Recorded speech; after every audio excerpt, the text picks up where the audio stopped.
Hi!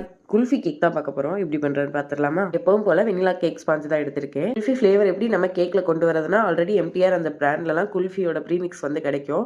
அத நீங்க பாலோட மிக்ஸ் பண்ணி எடுத்துக்கலாம். இல்லாட்டி நான் வீட்ல தான் பண்ணியிருக்கேன். அத மாரி நீங்க ப்ரிப்பேர் பண்ணிக்கலாம். வீட்லயே ப்ரிப்பேர் பண்றதுக்கு பாலோட பாதாமு, குங்குமப்பூ, ஏலக்காய், சர்க்கரை இது 4 சேர்த்தாலே போதுங்க. குல்ஃபி ஃப்ளேவர் வந்து கிடைக்கும் ஓரளவு. அந்த பால் இத குடுத்துட்டு, மேல மட்டும் நான் சீக்ரெட்டா ஒண்ணு ஆட் பண்ணியிருக்கேங்க.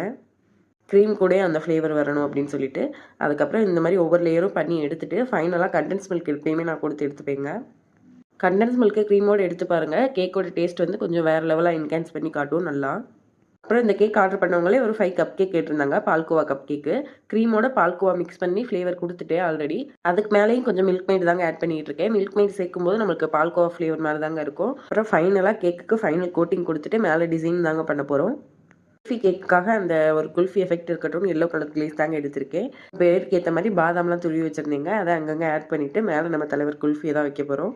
இத ஆர்டர் பண்ணியிருந்த கஸ்டமர் கியூட்டா அவங்க ஒய்ஃப்க்கு நோட்ஸ் அனுப்பியிருந்தாங்க. ரொம்ப பெருசாவே அனுப்பியிருந்தாங்க. அத நம்ம க்ரீம்ல அவ்வளோ தூரம் எழுத முடியாதனால ஃபாண்டன்ட்ல எழுதி வச்சாச்சு. கேக்கோட ஃபைனல் லுக் பார்த்துட்டு உங்களுக்கு பிடிச்சிருந்தா மறக்காம கமெண்ட் பண்ணுங்க. உங்களுக்கு இந்த மாரி கஸ்டமைஸ் கேக்லாம் வேணும்னா ஸ்க்ரீன்ல தெரியற நம்பர கான்டாக்ட் பண்ணி ஆர்டர் பிளேஸ் பண்ணிக்கோங்க.